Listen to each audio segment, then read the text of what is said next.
Joining me tonight on Newsnight to dissect the PLE or Primary Living Examination results for 2016 is Florence Ofono from Victorious Education Services, which is a Christian-based private institution running primary and secondary schools.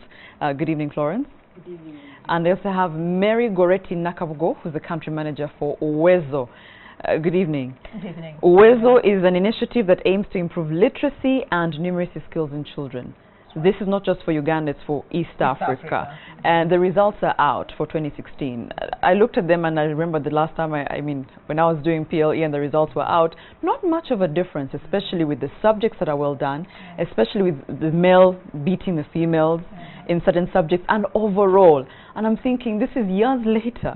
What is not going right? Our literacy skills, you know, even if it's not just overall for the boys, what is happening? What is not changing? Right, yeah. I think what we're seeing here is kind of persistent. Of course, there was an improvement. We must acknowledge that. Slight. 2%, 1%. In overall performance. But I think what we are seeing that is persistent actually inequities and variations in performance. If you look at the performance between children in non-UPE and UPE schools, big difference. It's so huge. Yeah. If you look at the regional variations, like the top districts, you look at 6 of them, top 10 districts, 6 of them are from the West. And if you look at the bottom 10 districts, all of them are from the eastern region, apart from 1. So all those, if you look at the variation between rural and urban, those are disheartening. So what we are seeing here, what is persistent, there's always that slight, probably improvement, almost very, very minimal. And then you see this persistent inequity, which we should actually confront. Because no matter how good the performance is, unless it's equitably distributed, we really can't celebrate. We can't go much further. The 2%, 1% can change. You've noted that there's non-UPE schools and UPE schools, and there were statistics that were given. Of course, they might argue that the non-UPE schools had less registered candidates. And you are part of actually a private, what we call non-UPE schools. And I'm thinking, okay, fine, one might argue resources. They have more resources. They have more at their disposal. They're what they call town schools, so there's much more for them. But is it just that? I mean, the government is claiming to have put in a lot as well for the UPE schools. What is a lot? Why do we then still have this disparity? You know, what is appalling actually, I don't buy the argument that you have fewer children in private schools and more. If you look at, for example, Division 1, you have 38,000 and above pupils in the UPE, in private schools, passing in Division 1, compared to 24,000, slightly above 24,000 pupils in the UPE schools. So where you have 76% pupils coming from UPE schools and only 24% coming from private schools, you would expect actually more Division 1s from UPE schools. So that variation, we should not just it shouldn't be an excuse. It shouldn't be an excuse, really. It shouldn't. And we should go actually also, of course, the issue of financing is very, very important, because if you look at the amount of money some parents have to pay to get these Division 1s in private schools. Are we now paying to access the division more than accessing just a general education? Of course, it's accessing general education, of course, and Division 1 is one of them. But the price is very high. Should it be like that? Because here you are talking about socioeconomic status. Yes. Education is supposed to narrow the gap between the rich and poor. We are actually now using education to broaden that gap, because who affords to take children to schools? Let me pick Florence's mind. Girls, the males are still performing better than the females. It is still there. And I'm wondering, I mean, especially for your schools and maybe what you've noted in other schools, are we not enabling the girl child to access quality education? Well, in private schools like Victorious, the disparity is not really big. You find that the girls are competing just as the boys, and some are even performing better. At Victorious, there were 3 girls who got 4, and 1 boy got a 4. So you can see that the gap in private schools is narrowing, and we are soon reaching parity. But I want to say the gap is widening, especially in UPE schools, because we are not looking at the triangle.